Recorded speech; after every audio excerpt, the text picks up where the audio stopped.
Hey YouTube, I've got this gold Rally Explorer. That sounds like a bike, doesn't it? In for a little bit of fixing. My pal Alex.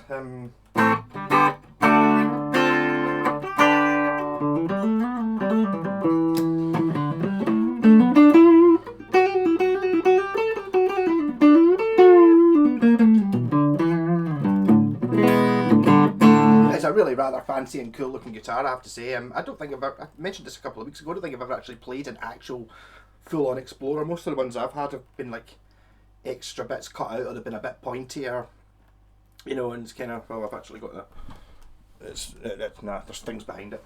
My West Tone Raiders kind of sort of this shape, but this is like, you know, just a proper copy, apart from the headstock shape, which obviously is just to get around copyright infringement. But the exciting bit about this, well, another exciting bit, this has got a Fernandes sustainer in it. I'm not 100% sure whether it's an original, I think it is an original thing, but for this guitar, like it came with it. But it is actually Fernandes, because I had to fix it. It says so on the circuit board and stuff like that. Quite a lot in it.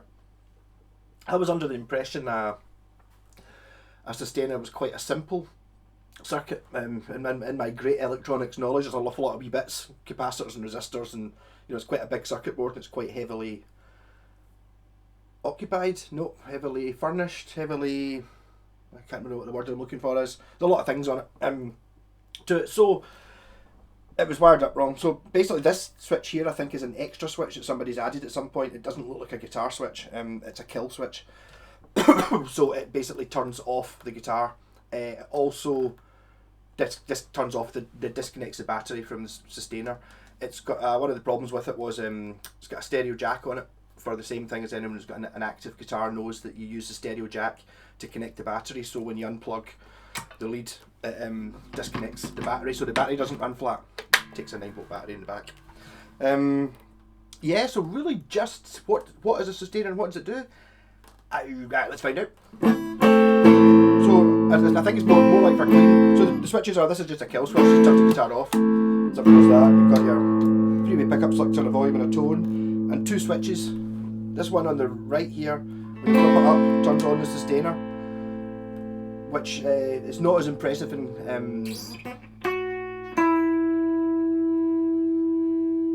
without distortion. As you can hear, you know, it's got more sustain than the Washburn Falcon does.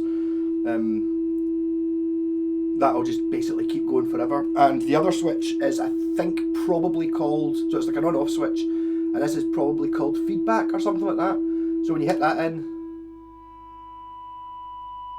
it does that.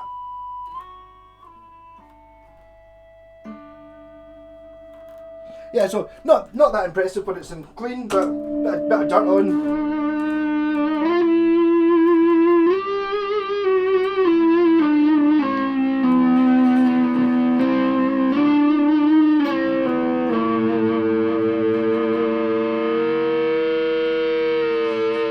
Turn off the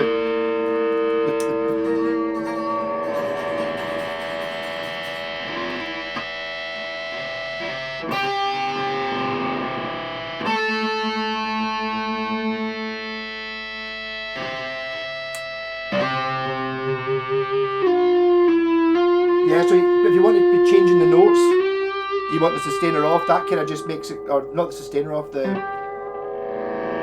feedbacky thing on, you can't really change.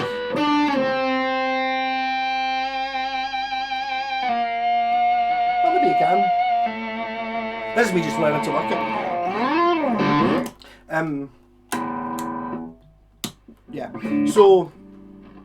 So I'm gonna stick a wee rhythm track in and see what happens. Like from what I gather, it's just basically, it's sort of like an EBO, but it's built into the guitar. Don't know. I always wanted a shorter one, so now I've got a shorter one. See what happens. When it's off, it just works like a normal guitar.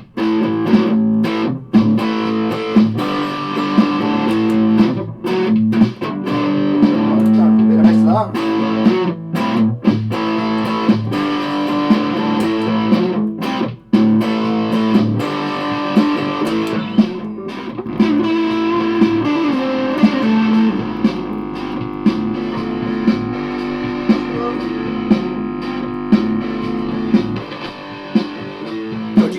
tuner.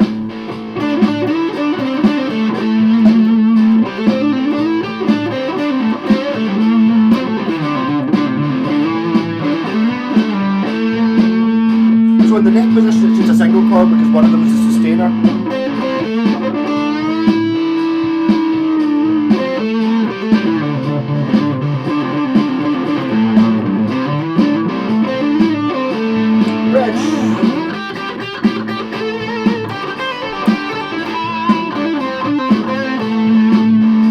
So sustainer on.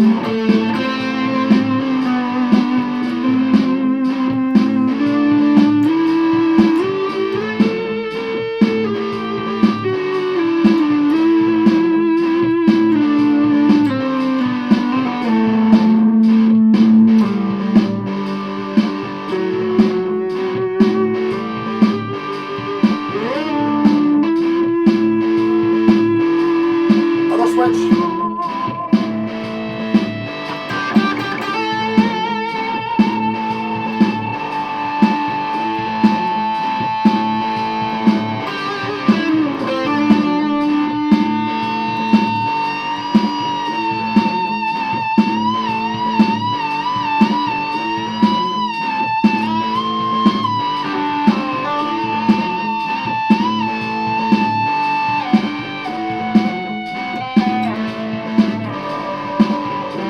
A wee bit of skill involved.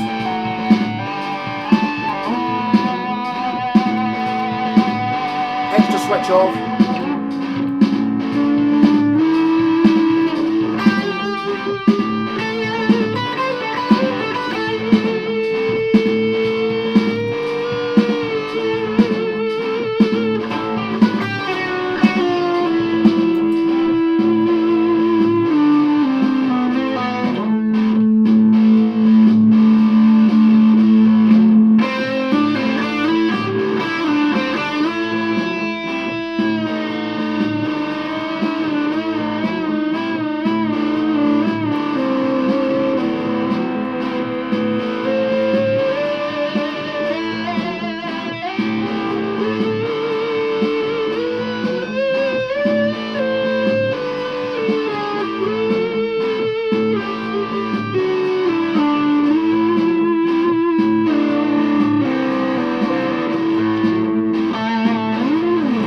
Now it looks like you can just play as normally when you've got the sustainer on, and it's only when you hold the note it does something.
This guitar has clearly been sitting in a garage at some point. The frets are absolutely corroded to bits. You can actually see them getting shiny now. I do understand why my pal Alex hasn't done into it. He's like, well, the sustainer doesn't work, so he wasn't going to bother cleaning the whole thing up. But basically, get these frets cleaned. You notice if you look at the switches and stuff, there's quite a lot of corrosion on the pickup cover and stuff like that, so it really basically needs a clean, and the frets are horrible.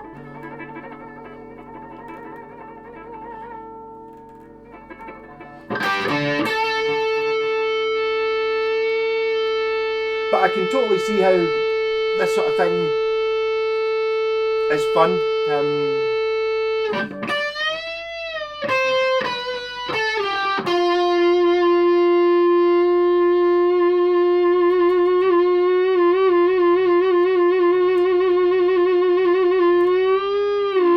that'll just keep going forever. You know, do the Spinal Tap thing. You could actually just go and have lunch and then come back and that'll still be playing. And then, so that's it without the, which I'm calling feedback. Actually, there wasn't. I had a wee quick look online and it wasn't actually anywhere that said what the two switches did. So my pal was worried that this, what he was thinking, that this big switch here turned on and off the sustainer. And it's like, yes it does, but it also turns off the whole guitar. It disconnects the battery to save battery life, so you don't need to unplug this. That might have been fitted because at some point, I don't know, whoever it was messing about with it at some point.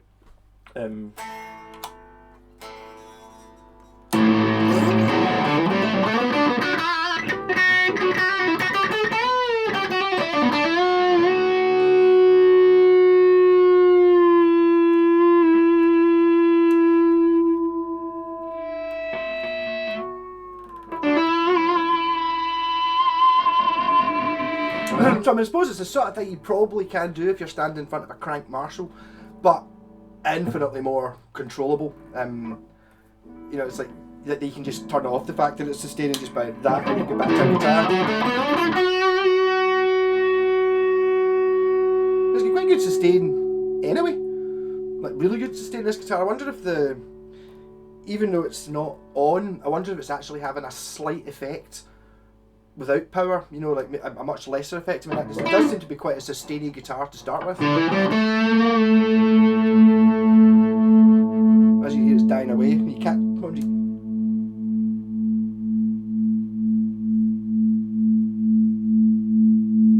that's a sustainer kicking in there.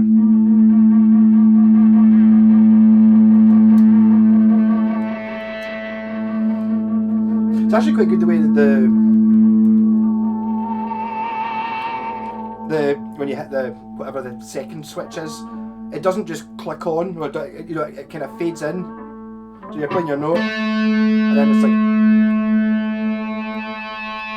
and turn it off, as opposed to just being pure bee. You know, it kind of builds up.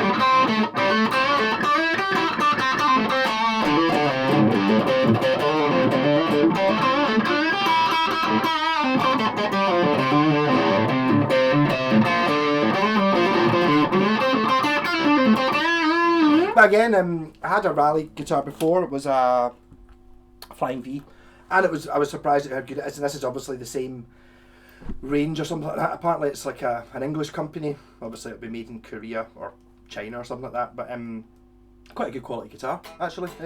If the headstock had just been the proper shape, I could see people sticking the Gibson logo on it, which obviously I would never do. But pretty cool Explorer. I need it's slightly too high for me. This strap's at its full max. We need a longer strap for an Explorer. But yeah, so Fernandes sustainer. Yes, I probably will end up maybe getting a guitar with one in it. The idea I had before, I was thinking, oh, that's quite a simple circuit probably, because it's kind of like an EBO, so it's probably, you know, makeable yourself using half a dozen cheap components and a wee bit of breadboard. But I mean, looking at this one, there's an awful lot more to it than that. It's beyond me anyway. There is actually a guy I saw on Facebook just by chance last week before my pal came round with this, and he was making them up. He was in America or something like that. It was like, oh, I'll make these up to sell, and it was like he was only charging $30 for it. I thought, if you could get a sustainer for like $30, I would totally buy one and stick it in a guitar. You lose the neck pickup when you're using the sustainer, but you've still got a neck pickup when you're not using it. And you turn the volume up, so you've got like a single coil in the neck. I think one's a sustainer and one's a single coil. That sounds pretty good on its own. When you turn sustainer on, it switches it to the bridge pickup.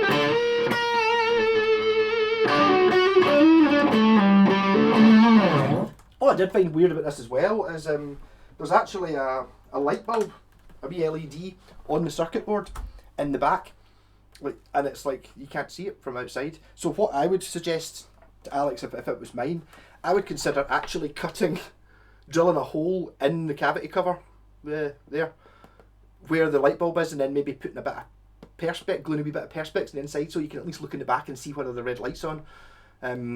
But now, so you've got like a double off switch. This disconnects the battery so it doesn't run out, and this disconnects the battery so the battery doesn't run out.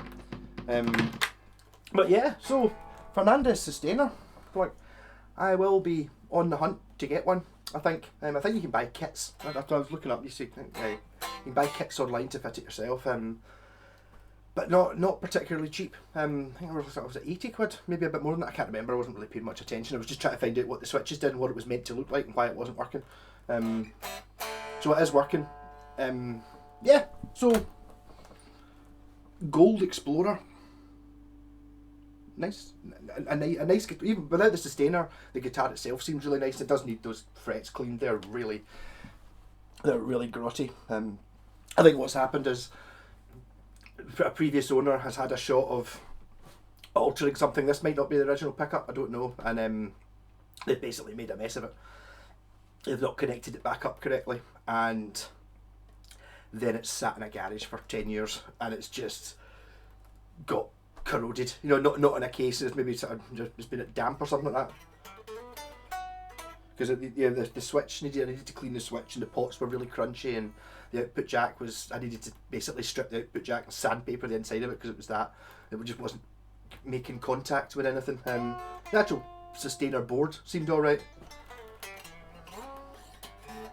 So interesting stuff. Rock on.